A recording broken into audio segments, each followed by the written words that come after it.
Olá, seja bem-vindo, seja bem-vinda mais uma vez. Hoje é a nossa aula de número 2 na disciplina de Introdução à Teologia. Nesta aula de número 1 e na aula de número 2, nós estamos falando dos conceitos teológicos. O que é teologia, como este conceito foi construído no decorrer da história. Dando continuidade, dando sequência à aula passada, nós estamos apresentando alguns desses conceitos que hoje se estabeleceram como os principais conceitos da expressão teologia. E eu trouxe em nosso material didático o conceito criado pelo professor e pastor Alan Myatt, em parceria com o Franklin Ferreira. Eu tive a alegria de ser aluno do pastor Alan Myatt durante 2 anos, 3 anos, e pude aprender muito sobre Deus, sobre a sua palavra, através das ministrações deste homem de Deus. O pastor Alan Myatt, você pode acompanhar isso no nosso material e também na nossa projeção, ele traz uma ideia sobre teologia bastante interessante. A teologia não é o estudo de Deus como algo abstrato. Muitas pessoas olham para um Deus distante. Falamos ontem, ou melhor, falamos na nossa última aula, sobre a transcendência divina. Não é esta a ideia de teologia. Mas, diz o professor Alan, é o estudo de um Deus pessoal que está revelado na Bíblia. Olha que coisa interessante. Não dá para se ter como fonte principal de Deus outra literatura a não ser a palavra de Deus. A Bíblia Sagrada é a fonte principal para o nosso conhecimento de Deus. Ele continua dizendo o seguinte: necessariamente, isso inclui tudo o que é revelado sobre ele e as suas obras e as relações que ele tem com a sua criatura.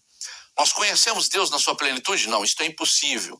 A capacidade de raciocínio, de imaginação do homem tem um limite. Nós não podemos conhecer Deus na sua plenitude. Não foi também desejo de Deus se revelar ou se mostrar em toda a sua plenitude? O que importa para nós é que aquilo que Deus desejou para mudar a nossa história e nos permitir viver num relacionamento pleno com Ele está revelado na Bíblia Sagrada. Para eu conhecer a Deus, eu posso conhecê-lo através do exercício da teologia, que nada mais é do que uma ferramenta que me possibilita interpretar e entender o que eu acabei de ler na Bíblia Sagrada. Olhando ainda para esses conceitos iniciais da teologia, nós temos o pensamento do Strong, do Augusto Hopkins Strong. Ele diz que a teologia é a ciência de Deus e também das relações existentes entre Deus e o universo. Um entendimento bastante simples também de nós compreendermos, não é tão complexo, não é tão difícil, não é tão absurdo assim. Uma ciência, uma ferramenta, uma possibilidade que nos capacita chegar ao entendimento de Deus e, sobretudo, das relações que este Deus tem com a sua criação ou com o próprio universo. Nós temos também uma outra ideia a respeito da teologia do Wayne Grudem, um teólogo respeitável, de credibilidade muito interessante. O teólogo Wayne Grudem, ele diz que a teologia é o estudo de Deus e de todas as suas obras. Ou seja, uma ideia também simples de nós assimilarmos. Uma ferramenta que nos permite pensar sobre Deus e sobre tudo o que Ele criou. Quando nós vamos um pouquinho adiante neste pensamento, nós também temos uma outra ideia do Charles Hodge.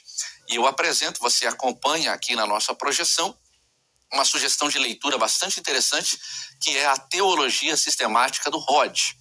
Ele diz que a teologia não é somente a ciência de Deus, nem mesmo a ciência de Deus e do homem. Mas ele afirma o seguinte: ela dá conta das relações entre Deus e o universo. Eu acho interessante esse pensamento do Hodge, porque ele vai um pouquinho na contramão, ele é um pouquinho diferente do pensamento mais comum sobre a teologia. Geralmente a ideia básica, inicial que nós temos da teologia é de uma ciência que estuda Deus, e o Hodge ele já parte da seguinte ideia: não é uma questão de se estudar a Deus, não se estuda Deus no pensamento dele, mas se estuda todas as formas desse Deus se relacionar conosco. Por isso é importante para nós entendermos os vários pensamentos, os vários aspectos, as várias ideias que se tem a respeito da teologia. Um outro pensamento que nós temos é que esta teologia, ela passa por 3 possibilidades. Quais são estas possibilidades para a teologia? Em primeiro lugar, a teologia tem como premissa que Deus é um ser real e que se relaciona com o universo. Deus não é fruto de imaginação, Deus não é uma coisa imaterial, Deus não é uma realidade apenas mística, vamos dizer assim. A premissa da teologia ter uma possibilidade é que Deus é uma pessoa, é um ser pessoal e, mais do que isso, é um Deus que se relaciona com a sua criatura. Olha que coisa linda. Esse Deus que eu estudo revelado na Bíblia Sagrada se relaciona comigo, conversa comigo, fala comigo, dialoga comigo, interfere na minha vida, controla os meus passos. As pessoas que pensam qualquer coisa diferente de teologia é porque ainda não tiveram a experiência de entender o seu real significado. A teologia é a ferramenta que me leva perto de Deus, que me faz enxergar o próprio Deus do meu lado, andando ao meu lado, cuidando da minha vida, interferindo na minha vida, se relacionando diretamente comigo. Assim como eu me relaciono com o cônjuge, com um filho, com um pai, com uma mãe, com uma pessoa, eu posso me relacionar com Deus. Vamos ser bem práticos aqui? No relacionamento existe conversa, no relacionamento existe diálogo. Você conversa com pessoas, você fala com pessoas, você interage com pessoas. Por que com Deus a gente não se relaciona?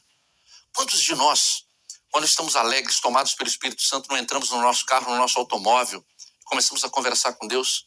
Coisa linda é falar com Deus. Às vezes estou dentro do carro, estou andando nas ruas da cidade, e eu me pego conversando com Deus, falando com Deus, o vizinho, a pessoa que está passando do lado, olha para mim e pensa, pronto, esse rapaz, ele tem algum problema, ele não consegue falando sozinho, não, estou falando com Deus. Ele é uma pessoa, eu falo com ele, eu converso com ele. Aí tem aquela turma do contra. Essa turma do contra sempre teremos conosco. Embora este não seja um texto de um versículo, mas eu encontrei um irmão que disse que esta afirmação é tão boa que deveria ser um versículo. Aquela pessoa do contra que diz assim, não, Deus é onisciente.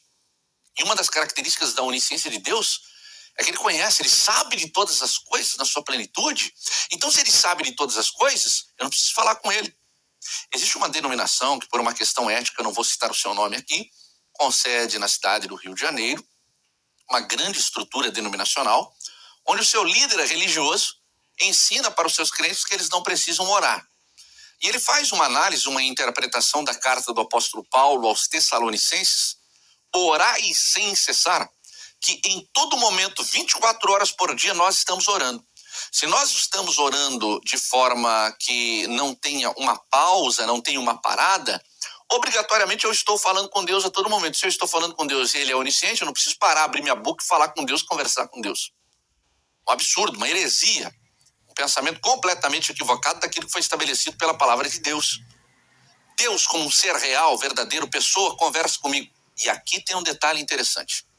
Nesse relacionamento não sou só eu que falo, ele fala. Nós temos uma ideia, muitas vezes equivocada, de oração. Os crentes dobram seus joelhos, tomam uma posição de reverência diante de Deus e começam a falar com Deus. Mas não estão aptos a ouvir a voz de Deus. Porque num relacionamento onde um só fala, esse relacionamento está doentio, não é sadio, não existe uma saúde nesse relacionamento. A preocupação de todos esses pensadores, pastores, teólogos, na construção de um conceito sobre teologia, são unânimes em dizer que o ser humano se relaciona com Deus. O ser humano fala com Deus, mas o ser humano também ouve a voz de Deus. Como teólogos, nós precisamos entender que o nosso coração, a nossa audição, deve estar aberta sim para ouvirmos a palavra de Deus. Em segundo lugar, você acompanha conosco em nossa projeção, a teologia é completamente possível porque a mente humana é capaz de conhecer a Deus e perceber a relação que esse Deus desenvolve com o universo. Nós falamos em alguns momentos, e vamos falar no decorrer deste curso, em especial na disciplina de Introdução à Teologia, que a teologia não pode ser olhada como uma irracionalidade, como uma ação irracional. Nós não somos tomados por um poder desconhecido que tira a nossa capacidade de gerenciamento e controle das faculdades mentais. Ninguém perde o controle quando conhece Deus. Não entramos num transe completamente descontrolado. Negativo. As nossas faculdades mentais, o nosso raciocínio nos permite chegar ao entendimento de Deus e compreender que Deus interfere na vida do ser humano. Estão tentando ensinar por aí que Deus não interfere, que Deus criou o mundo e deixou o mundo se desenvolver. Conheci uma corrente teológica muito forte no sul do Brasil que prega, por exemplo, que Deus é o autor da teoria absurda da evolução das espécies. Essa gente está pregando por aí o seguinte: Deus, quando criou o homem, Deus, quando criou o universo, Deus, quando criou a terra, ele criou aquela partícula de extrema complexidade e a largou e a abandonou. E o ser humano é fruto de uma evolução, de uma matéria que, através dos seus processos de complexidade, chegou até o homem. Isto é um absurdo. Isto não se encaixa na nossa fé e na nossa cosmovisão cristã. Deus pode ser compreendido pela nossa razão, e a nossa razão não exclui a possibilidade de conhecermos Deus. Mas tem uma turma que gosta de discutir com crente. Você pega, por exemplo, esse pessoal que se julga conhecedor e ter domínio das ciências. Quando eles começam a discutir conosco, uma das perguntas clássicas do mundo não cristão é a seguinte: você pode provar que Deus existe? Você pode provar que você se relaciona com um Deus que você tem muita dificuldade de provar que ele existe? E tem muito crente nessa hora que fica com medo, chora, liga para o pastor, pega o telefone, pede socorro para todo mundo, porque não está preparado, capacitado para trazer as respostas. Eu não estou dizendo também que nós temos a resposta para tudo. Tem crente que ele acha que tem que ter a resposta para tudo. Não, não é assim que nós agimos. Primeiro que a nossa fé, ela não está sustentada por intermédio de provas, até porque a Bíblia em nenhum momento prova que Deus existe. Me mostre um texto na Bíblia Sagrada que tenha a preocupação de provar que Deus existe. A Bíblia já parte do princípio, em Gênesis capítulo 1, versículo 1, que Deus existe e ponto final. Tem crente que fica preocupado e vai para a internet, entra em grupos de discussão, em fóruns na internet, nas redes sociais, tentando provar que Deus existe. Pare com isso. Deus não tem esta preocupação de ficar provando que ele existe. Mas nós somos afrontados, somos questionados por essas pessoas que nos perguntam: prove que Deus existe, para que desta forma você consiga me convencer que você se relaciona com ele. Eu não preciso provar que Deus existe. Tem crente fazendo curso de física, de química, de bioquímica, de não sei mais o que, de física quântica, para tentar provar que Deus existe. Aí você vai me perguntar: Eliel, então nós vamos ficar sem respostas para essa gente? Essa gente tem razão quando afirma que existe uma impossibilidade de nós nos relacionarmos com Deus. Então preste atenção rapidamente. O mundo científico, para você ter uma ideia, considera 23 hipóteses da origem da existência do mundo. O que eu estou querendo dizer com isso? Existem existem 23 escolas no mundo científico que buscam trazer uma resposta para a origem do universo e para a origem do homem. 23 explicações diferentes, tentando provar de onde eu e você viemos. Destas 23 teorias, 2 são mais conhecidas. A primeira, a evolução das espécies proposta por Darwin. A segunda, a teoria do Big Bang, da grande explosão que fez de uma matéria concentrada em um único ponto explodir e se expandir no decorrer da história da humanidade. Aí essa gente que não tem com o que se preocupar e gosta de brigar com crente, olha pra gente e diz o seguinte: nós temos um argumento para provar para vocês que o mundo tem uma origem e que pode ser comprovado pela ciência. Nós temos uma fundamentação científica para provar algumas coisas para você. E vocês vêm com essa história de que não pode provar que Deus existe? Como sair dessa situação? Como responder a esses argumentos e a estas afrontas? Simples. Eu não posso provar que Deus existe, mas eu posso desconstruir tudo que a ciência tenta colocar goela abaixo como verdade. Por exemplo, você não precisa ser um cientista, você não precisa ser um estudioso de física para conhecer a incoerência da teoria do Big Bang. Quando você está nos bancos escolares, lá nas aulas de ciência, e geralmente você faz na 7ª série, você aprende um fenômeno na disciplina de física chamada de entropia. A entropia é um fenômeno que talvez você conheça não por esse nome. Entropia é um fenômeno da física que diz o seguinte: toda a matéria, tudo o que existe, tende-se a desestruturar-se na história. O que a física nos ensinou quando a gente fez a 7ª série? Você compra um carro, o seu carro vai ficar mais velho cada dia que passar. Isto é entropia. Você compra uma roupa, essa roupa vai ficar mais velha à medida que o tempo passar. Isto é entropia. Nós vamos morrer mais velhos. Ninguém morre de infância. Há uma explicação física, científica, chamada de fenômeno de entropia, que diz que é impossível uma matéria se tornar complexa no decorrer do tempo. Tudo vai ficar mais velho, tudo vai se deteriorar. Aí você volta para a teoria do Big Bang. O Big Bang diz que existia uma partícula minúscula assim que concentrava toda a energia do universo. Já é difícil da gente entender isso, mas vamos imaginar que isso fosse possível. Vamos ajudar os defensores dessa teoria. Tá bom, era possível. Aí eles dizem assim, teve uma explosão. E essa explosão espalhou esta matéria, esta energia no mundo, e esta energia foi ficando mais complexa, as pecinhas foram se encaixando, e aí surgiu a terra, os peixes, os animais, o homem. Meu irmão, que coisa absurda de se entender. Aí você olha para essa gente e diz o seguinte, tá bom. Aí você já parou para pensar em coerência que o mundo científico que você está usando para sua justificativa explicar, nada fica mais complexo, tudo se deteriora, a terra está se deteriorando, o homem se deteriora, os bens que são produzidos pelo homem se deterioram, a própria terra se deteriora. Pronto, você derruba uma teoria científica como essa. Você não precisa provar que Deus existe, mas para todas as afrontas contra um universo criado por Deus, nós temos uma possibilidade de destruir e colocar abaixo essas explicações humanas. Sabe por que o mundo tem medo de uma ciência cristã? O mundo tem medo de nós chegarmos nas escolas, por exemplo, e desmascararmos os professores que ensinam que Adão e Eva é um mito.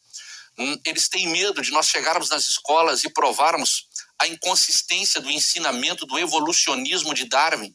Eles têm medo porque eles sabem que nós temos argumentos para desconstruir e trazer a realidade da mentira científica no que diz respeito à criação e à origem do universo. Meu irmão, o fato de eu não poder provar a existência de Deus não significa que ele não existe. O nosso Deus existe, ele é real, ele é verdadeiro, ele se relaciona conosco, ele é o nosso amigo, ele está do nosso lado. Não tenha medo, porque agora descobriram, uma ciência veio agora com uma explicação, fica tranquilo. Deus tem os seus instrumentos que derrubam as mentiras de Satanás e nada vai roubar do entendimento e do coração do homem a possibilidade da existência de Deus.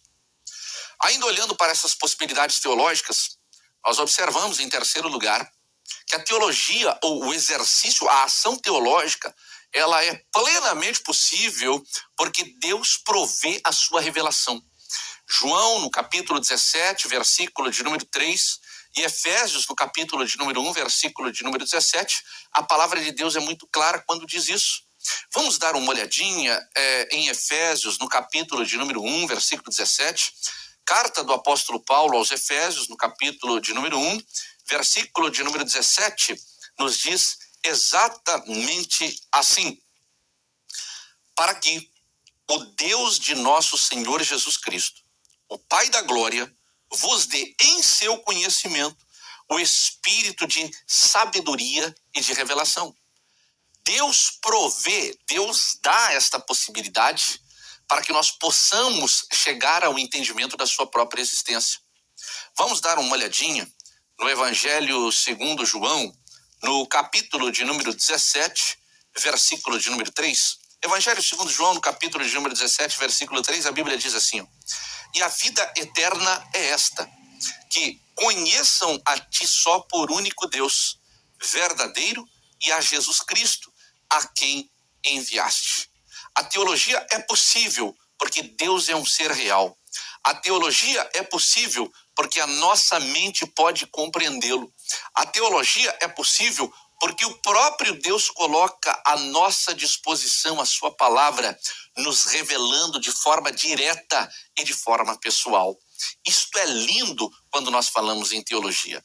Nestas duas aulas introdutórias, que são um pouco pesadas, porque precisamos falar de conceitos, precisamos olhar para algumas etimologias, para alguns princípios históricos, é importante nós frisarmos o seguinte: o conhecimento desta palavra, ele gera em nós uma transformação de vida.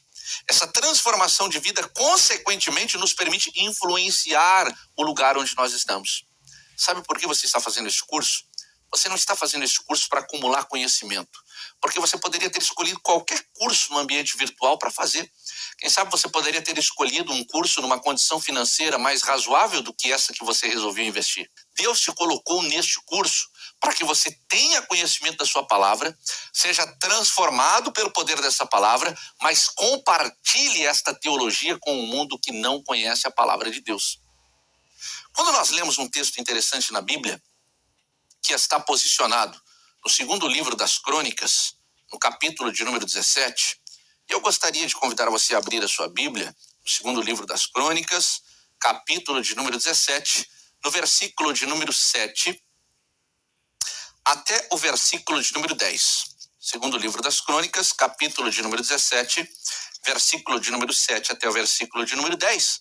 A palavra de Deus nos diz assim: E no terceiro ano do seu reinado, enviou ele quem? Josafá, os seus príncipes a Benail e a Obadias e a Zacarias e a Natanael e a Micaías para ensinarem nas cidades de Judá.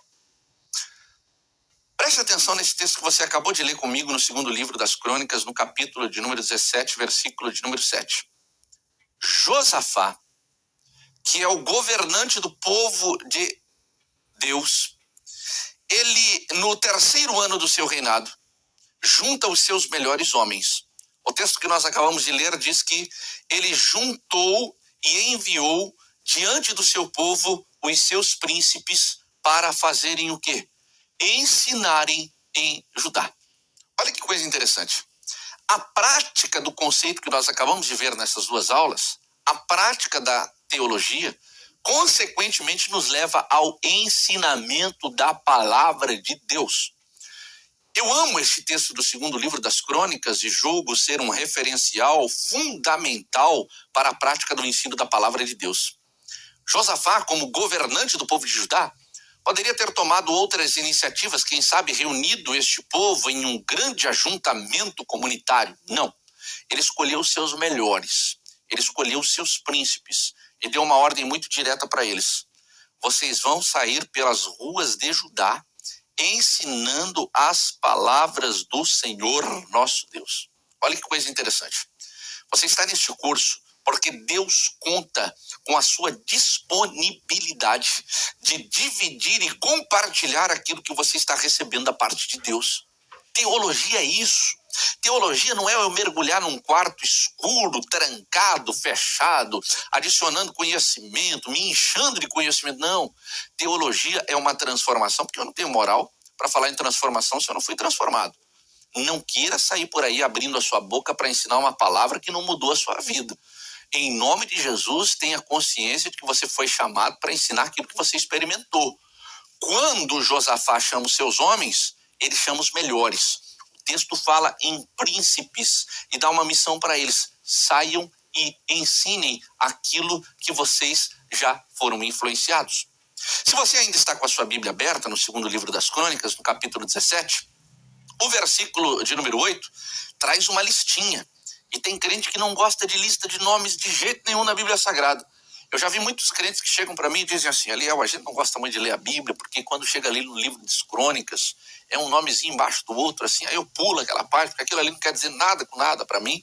Não entende o valor de uma genealogia na Bíblia Sagrada. E você vai aprender nesse curso o valor de uma genealogia bíblica para uma lição espiritual profunda na sua vida. Quando você lê o versículo de número 8, você observa que a Bíblia traz uma relação de nomes e diz que os príncipes foram ensinar o povo. E com eles, junto com os príncipes, foram os levitas. Aí ele diz o nome deles: Semaías, Netanias, Zebadias, Azael, Semiramote, Jonatas, Adonias, Tobias e Tobi-Adonias. E com estes levitas também os sacerdotes, Elisamá e Georão. Foi um grupo grande de pessoas pelas ruas ensinando as palavras da lei do Senhor. Quando você lê o versículo 9 do segundo livro das Crônicas, capítulo 17, a Bíblia Sagrada diz exatamente assim para você: e eles ensinaram aonde? Em Judá, levando consigo o quê? O livro da lei do Senhor. E foram a todas as cidades de Judá, ensinando entre todo o povo. Olha que coisa interessante. Para quem gosta de defender o ensino bíblico na casa do Senhor, eles levaram o livro. Eles levaram o livro da lei do Senhor e foram por todas as cidades ensinando entre todo o povo. Houve ensino da palavra de Deus, houve prática teológica na vida e na existência dessas pessoas. Qual foi a última vez que você viu a tua igreja saindo pelas ruas da cidade ensinando o livro? Nós somos espertos em distribuir material. Porque material é fácil, você pega um fardo de folheto na sua igreja, sai distribuindo um para um, assim como você distribui propaganda do açougue, da padaria, do posto de gasolina, isso é fácil. Até quando eu falo de distribuição de literatura, eu conto uma experiência que eu tive na cidade de Brasília, quando eu estava no plano piloto. Quem conhece a cidade de Brasília, ali na rodoviária, no eixo central de Brasília, eu estava num domingo à tarde distribuindo folhetos com uma equipe de evangelismo, e o líder da equipe deu uma meta para que cada um de nós distribuísse tantos folhetos. Eu não me lembro exatamente quantos folhetos eram, mas vamos imaginar aqui que alguma coisa em torno de 100 folhetos, pelo menos, cada integrante daquele momento evangelístico deveria entregar. E eu tive duas experiências muito interessantes naquele domingo à tarde. A primeira, quando eu entreguei um folheto a um senhor, aquele senhor olhou para mim e disse: o que está escrito neste folheto e por que você me entregou esse folheto? Eu não tinha lido aquele folheto, eu lá sabia o que estava escrito naquele folheto. E quando eu olhei para a mensagem do folheto, era um texto que eu não conhecia, não sabia, não tinha palavra nenhuma. E aquele senhor devolveu o folheto para mim e disse o seguinte: o dia que você souber o que você está me entregando, eu vou parar para te ouvir. Mas se nem você sabe o que você está me entregando, não perca o seu tempo de me entregar. Pensa num crente que sentiu vontade de ser arrebatado sozinho naquela hora, fui eu. Como é que você entrega uma mensagem que nem você conhece? Aí eu aprendi que antes de entregar folheto, a gente precisa ler o folheto. A gente precisa entender as perguntas que vão ser originadas no folheto. Isso é teologia. Teologia para a equipe de evangelismo da sua igreja. Teologia não é clubinho de intelectual que fica discutindo coisas que os outros não conseguem discutir. Quando você vai entregar um folheto, você precisa ser um teólogo. O que é ser um teólogo? Eu vou ler o texto bíblico, porque folheto tem que ter texto bíblico. Folheto que fica contando história, dando receita de bolo, também não é folheto. Ou você fala de Deus ou você não fala de Deus. Parte para outra atividade. Se você vai fazer um evangelismo, entregar um folheto, você tem que ler o texto, tem que ter texto bíblico, tem que ter versículo, você tem que entender o significado daquele versículo para você ter a resposta. A outra experiência que eu tive, quando eu voltei correndo para o líder do nosso evangelismo, eu cheguei em primeiro lugar e disse para ele: olha, eu fui o primeiro a entregar os 100 folhetos. Eu venci, eu entreguei mais rápido que todos os meus amigos. Ele olhou para mim e disse o seguinte: você foi o pior dos evangelistas. E eu fiquei triste, mas que homem insensível, como pior, eu entreguei 100 folhetos num espaço de tempo muito menor. Ele disse: você foi o que menos se interessou pelas pessoas que você entregou essa palavra. Porque você só entregou, você queria se livrar da sua cota, você queria se livrar da sua meta. Olha para aquele irmão, e eu olhei para um irmão de idade, um sol caustigante na cidade de Brasília, uma seca terrível. Ele disse: aquele homem não está preocupado com o número de folhetos que ele vai entregar. Ele está preocupado com o número de pessoas que vão parar para ouvi-lo. Ele está preocupado com o número de pessoas que ele vai poder, de fato, compartilhar a sua experiência. Quando a gente fala em teologia, a gente fala de uma possibilidade de ensinar uma pessoa a viver aquilo que nós estamos vivendo. Foi com este objetivo que Josafá separou aqueles homens naquele momento importante. Vocês não vão sair por aí entregando xeroques ou pedaços de versículos da lei do Senhor. Vocês vão ensinar eles. Ensinar o quê? Ensinar a viver aquilo que vocês estão vivendo. Você está ensinando o que você está vivendo? Você está ensinando para as pessoas que estão do seu lado o que você está vivendo? Ou você é daquele tipo de vizinho que seu vizinho olha para você e fala assim: ó, se for para ser crente igual você, eu quero passar longe de você. Se for para ter uma prática de vida semelhante à sua, eu não quero ser crente jamais. Mas olha como Deus nos visita neste curso médio em teologia. Voltando ao texto, no segundo livro das Crônicas, no capítulo 17, versículo de número 10. A Bíblia diz que veio o temor do Senhor sobre todos os reinos da terra, que estavam ao redor de Judá e não guerrearam mais contra Josafá. O ensino da palavra de Deus trouxe temor. O dia que a igreja entender que ela precisa ensinar, haverá temor nas nações que estão ao nosso redor. Hoje, os brasileiros não respeitam a igreja evangélica brasileira. Não há temor, não há respeito, não há reverência. Os mais velhos poderiam, com muito mais propriedade do que eu, se lembrar de um tempo que mesmo os não crentes, aquelas pessoas que discordavam da nossa fé cristã, eles passavam nas portas dos nossos templos, eles olhavam para nós e eles nos respeitavam. Crente podia comprar fiado, crente podia anotar o seu nome no caderninho, porque o dono da mercearia, da venda do supermercado, sabia que no dia 30 ele ia voltar para pagar. Nós éramos conhecidos como pessoas de credibilidade, que cumpria com a sua palavra. Nós éramos conhecidos pela nossa honestidade, pelo nosso comportamento exemplar. Crente de verdade não brigava. Crente de verdade não ia para a rede social usar termos e palavras de baixo calão. Crente de verdade era diferente. Hoje não existe diferença. Nós não influenciamos ninguém. Quem tem medo da igreja? Somos atacados, somos objeto de ofensa das pessoas. Sabe por que isso está acontecendo? A igreja abandonou o ensinamento da palavra do Senhor. Nós não amamos mais o ensino da palavra do Senhor. Tem um momento na liturgia das igrejas tradicionais chamado de momento da leitura bíblica oficial. É aquele momento que alguém é chamado para ler um texto na Bíblia, ele abre a Bíblia, convida a congregação para ler o texto, e se lê mais do que 10 versículos já dá comichão no povo. Já tem aquele sujeito que fica nervoso, já fica imaginando, meu Deus, tanta coisa boa para acontecer no culto, esse sujeito fica lendo a Bíblia e nós não vamos chegar a lugar nenhum. Infelizmente, nós não temos mais paciência para a palavra de Deus. Nós lemos livros, enciclopédias, comentários bíblicos, mas nunca lemos a Bíblia uma vez sequer.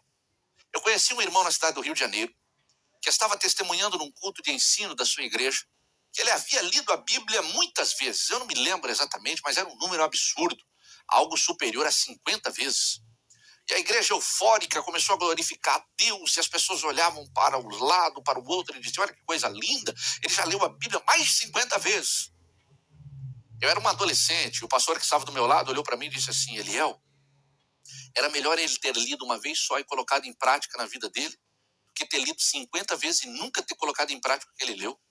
Aquele pastor me disse assim, esse homem aí não tem comportamento de cristão, ele não dá testemunho de cristão, ele não é crente, ele escandaliza o evangelho, mas vem aqui na igreja dizer que já leu a Bíblia mais do que 50 vezes.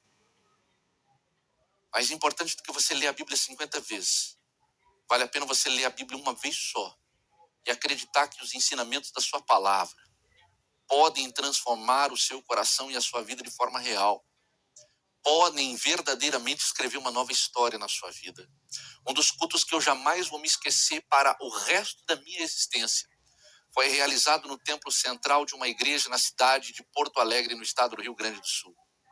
Um pastor, na sua maturidade, no avanço da sua idade, foi chamado para ministrar a palavra de Deus em um culto de domingo à noite. Eu estava sentado no banco e eu fiquei imaginando assim, vai ser um fiasco esse culto. Tanta gente boa, tanto professor de escola dominical, tanto teólogo aqui no ponto, vai chamar esse senhor para pregar. Ele não sabia ler direito, ele tinha muita dificuldade. Ele pegou a Bíblia e ele fez exatamente isso que eu vou fazer. Ele aproximou os seus olhos da Bíblia e começou a ler a Bíblia assim, bem pertinho disso. E à medida que ele lia com muita dificuldade, ele tinha dificuldade de enxergar, ele não sabia direito ler. Ele leu um capítulo inteiro da Bíblia. Eu quase caí duro no banco onde eu estava. Eu fiquei imaginando tanto pregador bom, a igreja lotada, e vai me trazer um homem desse para ficar lendo a Bíblia aí em cima do púlpito. Meu irmão, ele leu um capítulo, 2 capítulos, 3 capítulos. Ele leu quase 4 capítulos naquele domingo à noite. Mas uma coisa interessante aconteceu ali. Ele não precisou fazer apelo. Você já percebeu? Nós somos pregadores, que às vezes a gente apela literalmente. A gente fica alguns minutos naquela guerra Não estou dizendo para você que você não tem que fazer apelo, nada disso. Mas às vezes a gente apela literalmente, porque a gente não convenceu ninguém, porque não entregou nada da parte de Deus, entregou só coisas da carne, só coisas do nosso entendimento, só coisas do nosso intelecto, e as pessoas ficaram olhando para nós, alguns admiraram, outros odiaram, não gostaram. Mas aquele velho pastor, com todo o respeito da palavra, velho pastor na sua experiência, na sua maturidade, quando ele encerrou o 4º capítulo, que a gente já não aguentava mais ouvi-lo, pessoas saíam gritando dos seus lugares e se jogavam de joelhos na frente do púlpito. Sabe o que é isso? É o poder do ensino da palavra de Deus. É isto que a igreja do Senhor está precisando nos dias de hoje. Quando nós voltamos à palavra, nós observamos que o apóstolo Paulo, quando escreveu aos Efésios, no capítulo 2, versículo 20, ele diz que nós devemos estar edificados sobre o fundamento dos apóstolos e dos profetas, do qual Jesus Cristo é a principal pedra de esquina. A teologia tem uma base, a teologia tem um fundamento. A teologia não é fruto da imaginação de meia dúzia de pensadores que chegaram a alguma conclusão. A nossa teologia é uma teologia saudável, é uma teologia que está edificada, fundamentada, estabelecida no fundamento dos apóstolos e dos profetas, do qual Jesus Cristo é a principal pedra de esquina. Para essa gente que não gosta da gente, que não gosta da teologia, eu gostaria de lembrá-los de 2 passagens bíblicas. A primeira está no 2º livro das Crônicas, no capítulo 34, no versículo 30 até o 33, que você pode ler com cuidado, com calma, na continuidade desta aula. Neste texto, você observa no 2º livro das Crônicas, capítulo 34, que Josias, ele protagonizou um reavivamento espiritual por intermédio do ensinamento da palavra de Deus. Prática de teologia. Se você ler o capítulo 34 do 2º livro das Crônicas, você vai observar que Josias leu as palavras do livro do concerto diante do povo e dos ouvintes, e eles voltaram-se para Deus. Ele não tinha esboço, ele não tinha um esquema metodológico como eu tenho aqui, ele não tinha um discurso, uma retórica preparada, ele simplesmente pegou a palavra como ela é e leu. E ele leu diante do povo até o momento em que os ouvintes voltaram-se para Deus. A teologia saudável é esta teologia, que causa alegria no povo ao ouvir a palavra de Deus. O povo não tem paciência para ouvir a palavra de Deus. O povo não gosta de pregador que lê mais do que 10 versículos. O povo celebra quando o pregador fecha a sua Bíblia, abre uma outra coisa e começa a contar uma série de histórias para eles. É por isso que a nossa igreja, e a igreja cresce de forma doentia, cheia de problemas, cheia de equívocos. O dia que nós tivermos prazer de abrir a Bíblia, e aqui um detalhe para você que é pregador. Pregador só lê a Bíblia para fazer esboço, só lê a Bíblia para preparar a aula de escola dominical. Você precisa ler a Bíblia para se alimentar dela. A Bíblia não existe para eu fazer esboço, para eu ficar anotando apontamentos para a escola bíblica dominical ou para os meus alunos lá no Instituto Teológico. Eu preciso ler a Bíblia para me alimentar dela, para ela encher o meu coração. Eu preciso ter prazer quando eu leio a Bíblia. Quando você lê, por exemplo, o livro de Neemias, capítulo de número 8, versículo 3 até o versículo de número 18. Você vai ver Esdras lendo a lei de Deus durante 6 horas, num período de 7 dias. Faz a conta comigo. Imagine você num culto, imagine você ter um cartaz, grande congresso da mocidade, pregador, fulano de tal, ele vai ler a Bíblia 6 horas ininterruptamente. Nem eu nem você iríamos lá. Nós iríamos pensar o seguinte: não, perder meu tempo de ficar ouvindo alguém lá ler a Bíblia. Quando você vai para o livro de Neemias, no capítulo 8, versículo 3 até o versículo 18, você vai observar que Esdras, ele leu a Bíblia diante do povo 6 horas sem parar. E ele fez isso por 7 dias. 6 vezes 7, você é inteligente, 42 horas de leitura da Bíblia. E explanou o que ele leu de tal maneira que o povo entendia tudo o que ele lia. Isso é fazer teologia. É saber que Deus é real, que Deus existe, que Deus é verdadeiro, que Deus se relaciona conosco, que nós falamos com Ele fala conosco, e que nós podemos conhecê-lo a partir do momento em que nós temos prazer em ler a sua palavra. Teólogo que não lê a Bíblia não deveria ser chamado de teólogo. Crente que não lê a Bíblia não deveria ostentar o nome e o título de crente, nem de cristão. pastor e pregador que não lê a Bíblia deveria ser expulso e banido do nosso meio. Não poderia ter o direito de se assentar juntamente conosco. A teologia promove o nosso Deus. A teologia celebra a palavra de Deus. Foi por intermédio dessa palavra que eu e você fomos transformados. Foi por intermédio dessa palavra que a nossa vida mudou. Em nome de Jesus, que você possa ser um apaixonado pela palavra. Que a teologia não venha a ser apenas um título, um quadrinho que você vai ter pendurado aí no seu escritório ou na sala da sua casa, mas que verdadeiramente ela possa ser o exercício de uma atividade plena possível em todos os dias na sua vida. Eu deixei para você, no final desta segunda aula, uma sugestão de leitura no site da Ultimato. A Ultimato é uma revista de grande credibilidade no mundo teológico e você pode ser assinante desta revista, você pode acompanhar os artigos teológicos que são postados com frequência também no ambiente virtual, na internet. E o artigo que eu deixei para a sua reflexão, ele é intitulado Teologia. O que é? Dê ainda uma lida hoje, aproveite que você está aí no seu computador pessoal, leia um pouquinho, conheça um pouquinho da Ultimato, sem dúvida nenhuma vai ser uma ferramenta extraordinária para o seu desenvolvimento como um bom teólogo, comprometido com a Bíblia Sagrada, comprometido com a palavra de Deus. E eu propus, para encerrarmos esse capítulo de número 1, 3 exercícios. Não para você olhar para a pergunta e voltar ao texto que você tem impresso e simplesmente copiá-lo, não. Mas eu propus esses exercícios para você pensar, para você criar alguns conceitos. E o primeiro desafio que eu coloquei para você diz assim: a teologia é plenamente possível, ou seja, sua ação é prática. Justifique com as suas palavras esta afirmação. Imagine que alguém lhe perguntou: teologia é possível? É realmente possível eu estudar Deus, o sobrenatural, o relacionamento com Ele? Procure construir para você, no seu coração, uma ideia básica de uma resposta que possa ser entendida e que possa ser compreendida por alguém que lhe fizer esse questionamento. O segundo desafio que eu propus para você é qual a relação que existe entre os textos de João, no capítulo 17, versículo 3, que nós lemos na aula de hoje, e a carta do apóstolo Paulo aos Efésios, do capítulo de número 1, versículo 17. Com a construção de um conceito para a teologia. Se você imaginar que você tem a possibilidade de construir com o seu nome embaixo, com a sua assinatura, um conceito de teologia, como você colocaria a ideia desses 2 textos bíblicos na construção deste conceito? E a última pergunta, a última questão, o último desafio que eu propus para você, no encerramento do capítulo de número 1, é criar um conceito sobre teologia com as suas palavras.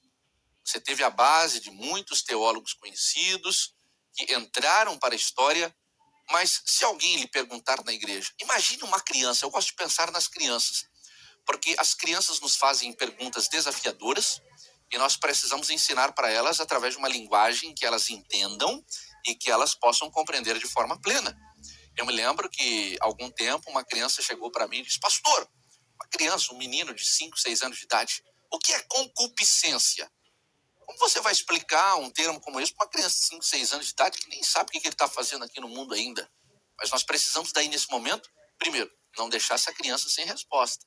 Não é porque ela é criança que ela não vai ter resposta. E nós somos obrigados, somos forçados nesse momento a dar uma resposta mais clara, mais objetiva, mais direta. Então, construa um conceito sobre a teologia com as suas próprias palavras. Que Deus te abençoe sempre em nome de Jesus e até a nossa próxima aula, até o nosso próximo encontro, se Deus quiser. Que Deus o abençoe em nome de Jesus.